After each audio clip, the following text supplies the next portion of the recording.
बिस्मिल्लाहिर्रहमानिर्रहीम। अस्सलाम वालेकुम वरहमतुल्लाहि वबरकातुहू। नाज़रीन, मैं आपका मेज़बान अहमद सत्तर कुरैशी और आपके अपने पसंदीदा प्रोग्राम के साथ हाजिर हूँ, जिसका उन्वान है आपके सामने। नाज़रीन, बड़ी बड़ी खबरें और उनके पीछे छुपे सच हम आपके सामने लाते हैं, उसकी हकीकत। और आज हम जिस मौजू पे बात कर रहे हैं वो इंतहाई अहम मौजू है, इंतहाई अहम बात है। कप्तान ने चली नई चाल, कप्तान का नया वार। मुत्तहदा अपोजिशन एक बार फिर तहरीके अदम एतमाद लाने में हुई नाकाम। जी नाज़रीन, आपसे गुजारिश ये है कि हमारे चैनल AQ ग्लोबल को सब्सक्राइब करें और बेल आइकॉन पर बटन दबाएं ताकि आपको हमारी तमाम वीडियो बर वक्त मिलती रहे। नाज़रीन, जैसा कि आप देख रहे हैं कि पाकिस्तान के जो इस वक्त हालात हैं, उन हालात के अंदर जोड़ तोड़ और भाव ताव का सिलसिला बड़ी जोर शोर से जारी है। और कुछ MNA इधर जा रहे हैं, कुछ MPA उधर आ रहे हैं, और कोई रिजाइन दे रहा है, कोई जनाब अली एक पार्टी से कूद के दूसरी पार्टी में जा रहा है। ये सिलसिला पाकिस्तान के अंदर माजी बैद से चलता चला आ रहा है और ये अब आगे पता नहीं कब तक चलता रहेगा, या मुस्तकबिल में जनाब अली कब तक चलता रहेगा। नाज़रीन, हमने ये देखना है कि जो बरसरे इख्तिदार है, जो इख्तिदार में बंदा मौजूद है, आया उसकी ताकत कितनी है, उसकी कुव्वत कितनी है, और वो कितना कामयाब है अपनी हुकूमत को कंट्रोल करने में। देखने में ये आया है कि चारों तरफ से तीर आजमाए गए, जिगर छन्नी हुआ, कलेजा जो है वो निकल कर बाहर आ गया, लेकिन हुआ कुछ भी नहीं। नियाजी साहब की हुकूमत बरसरे इख्तिदार है। अच्छा, एक तरफ ये भी कहा जा रहा है कि एस्टेब्लिशमेंट ने जनाब अली अब जो है वो साथ छोड़ दिया है। अब हुकूमत और एस्टेब्लिशमेंट एक पेज पर नहीं है। पहले ये राग बहुत अरसे तक चलता रहा हुकूमत की तरफ से कि हुकूमत और एस्टेब्लिशमेंट एक पेज पर है। अब जो बातें सुनने में आ रही हैं, मुख्तलिफ एंकर हजरात, मुख्तलिफ तजिया निगार अपने अपने तजिए पेश कर रहे हैं, और वो ये सब अब सबका रुख एक ही तरफ है। हवा का रुख जब मुड़ता है ना, तो सबका रुख एक ही तरफ मुड़ जाता है। लेकिन मैं आपसे सामने हूं और मैंने जो बातें कही हैं वो सच साबित होती चली जा रही है कि सारी सारी। आज की इस प्रोग्राम के अंदर भी मैं आपको एक बात कहूं कि मैंने 2 हफ्ते पहले एक प्रोग्राम किया था और उसमें मैंने बताया था कि जो है खातून अव्वल जो है वो नाराज हो गई हैं और वो घर पर मौजूद नहीं है। उस वक्त तक किसी ने भी ये बात डिस्क्लोज नहीं की थी। सबसे पहले आपके AQ ग्लोबल के प्रोग्राम में ये बात मैंने डिस्क्लोज की, और आज तकरीबन 2-3 अफराद ने तो इस बात को निशानदेही कर दी है कि खातून अव्वल जो है वो नाराज है, और अब उन्होंने भी इमरान नियाजी साहब का साथ छोड़ने का, या इमरान नियाजी साहब ने उनका साथ छोड़ने का फैसला कर लिया है।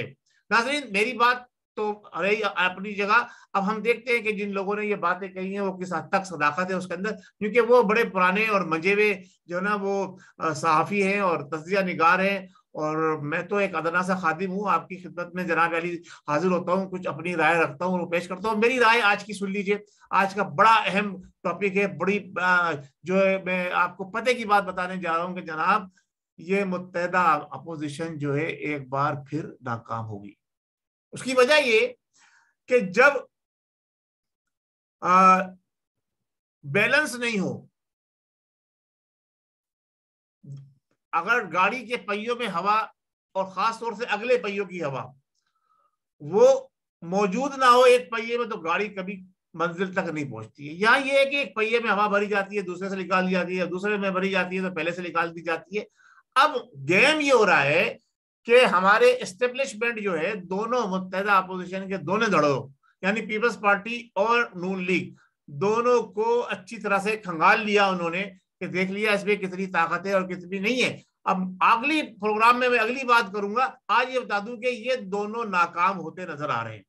अगर ये कामयाब होंगे तो वो एक ही सूरत में कामयाब होंगे कि एस्टेब्लिशमेंट अपना हाथ बिल्कुल नियाजी साहब के नीचे से खींच ले और नियाजी साहब को तना कर दे, जिस तरह से वो आहिस्ता आहिस्ता होता नजर आ रहा है कि नियाजी साहब के साथी उनका साथ छोड़ते जा रहे हैं। और सोने पे सुहागा नियाजी साहब ने एक और तीर मारा। ये कहते हैं ना कि कौवा चला हंस की चाल, अपनी चाल भी भूल गया। इनको क्या जरूरत थी उड़ता तीर लेने की कि आपने 10 वजीरों को जनाब अली सर्टिफिकेट बांट दिए। ये माजी में कभी भी नहीं ऐसा हुआ।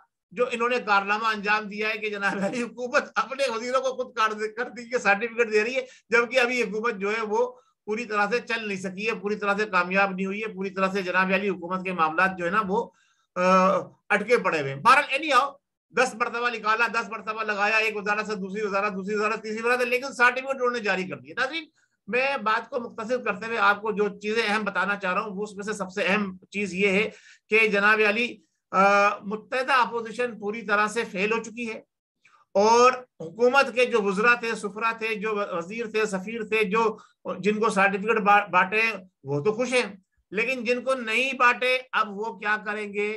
यकीनन वो अपनी लॉबी करके आगे बढ़ेंगे। तो नियाजी साहब ने एक ये गलत स्टेप लिया। अपोजिशन की हवा जो है वो किसी वक्त भी गुब्बार से निकल जाएगी अगर इस्टेब्लिशमेंट जो उनको उठा के ऊपर लेकर आई है, इस्टेब्लिशमेंट ही अपोजिशन को उठा के ऊपर ला रही है, वरना अपोजिशन में दमखम नहीं है, और इस्टेब्लिशमेंट ही नियाजी साहब को जनाब अली कंट्रोल में करने के लिए अपोजिशन को उठा रही है। जिस वक्त नियाजी साहब के और अपोजिशन के मामला तय हो गए, जो कि होते नजर आ रहे हैं बाजवा साहब की दूसरी एक्सटेंशन के ऊपर, बस बात आ गई आपकी समझ में। अगर बाजवा साहब को एक्सटेंशन मिल जाती है तो फिर ये हुकूमत बरकरार रहेगी। अब बाजवा साहब की कोशिश ये है कि दोनों धड़ों से अपोजिशन के ये अंडरटेकिंग ले रहे कि जनाब ठीक है, मैं नियाजी साहब को गलत तख्ता कराने में आपका साथ दूंगा, लेकिन पहले आप समरी बना के उसको अप्रूव करके मेरे हाथ में दे दीजिए। कौन बनेगा वजीर आजम और कौन बनेगा सदर पाकिस्तान, ये इंशाअल्लाह तबारक वाला अगले प्रोग्राम में मैं आपको बताऊंगा। मेरे पास कुछ खबरें आ चुकी हैं, कुछ आनी बाकी हैं, तस्दीक हो जाए तो फिर मैं आपसे बात करूंगा। जो हमारा चैनल है आप इसको सब्सक्राइब कीजिए। और नियाजी साहब के हवाले से मैं कहता चलूं कि नियाजी साहब भी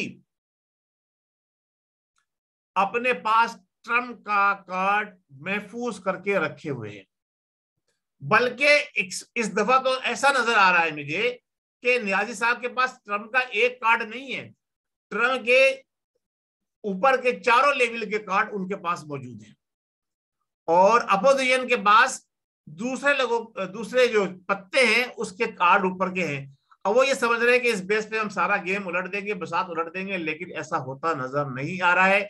ये नियाजी साहब का तुर्रा इम्तियाज होगा कि वो 5 साल पूरे कर जाएं अगर उनकी एक बार फिर इस्टेब्लिशमेंट से सेटिंग हो गई, जिसमें वो जी जान के हाथ पैर जोड़ के रुकू और सुजूद सारे कर लगे हुए हैं। तो देखते हैं कि क्या सूरत हाल बनती है। अल्लाह तबारक व तआला हम सबका हामी और नासिर हो। लेकिन बज़ाहिर यही नजर आ रहा है कि नियाजी साहब की चाल कामयाब हो गई, और नियाजी साहब जो है अपोजिशन को जो तहरीक अदम एतमाद लाने से रोकने में कामयाब हो जाएंगे। और अगर आ भी गई तो फिर वही हाल होगा जो मिनी बजट का कौमी असम्बली में हुआ है और सेनेट में हुआ है। तो अब जब तक, जैसे मैंने पहले भी कहा कि एस्टेब्लिशमेंट की बैसाखी नियाजी साहब को सहारा दिए भी है, उस वक्त तक नियाजी साहब का कोई कुछ नहीं बिगाड़ सकता। तो लिहाजा बस अपोजिशन को जद्दोजहद और मेहनत और कोशिश करते रहने दे ताकि वो एक्टिव रहे, उनके कारकुन भी एक्टिव रहे। बहुत शुक्रिया। अस्सलाम वालेकुम व रहमतुल्लाहि व बरकातहू। पाकिस्तान जिंदाबाद।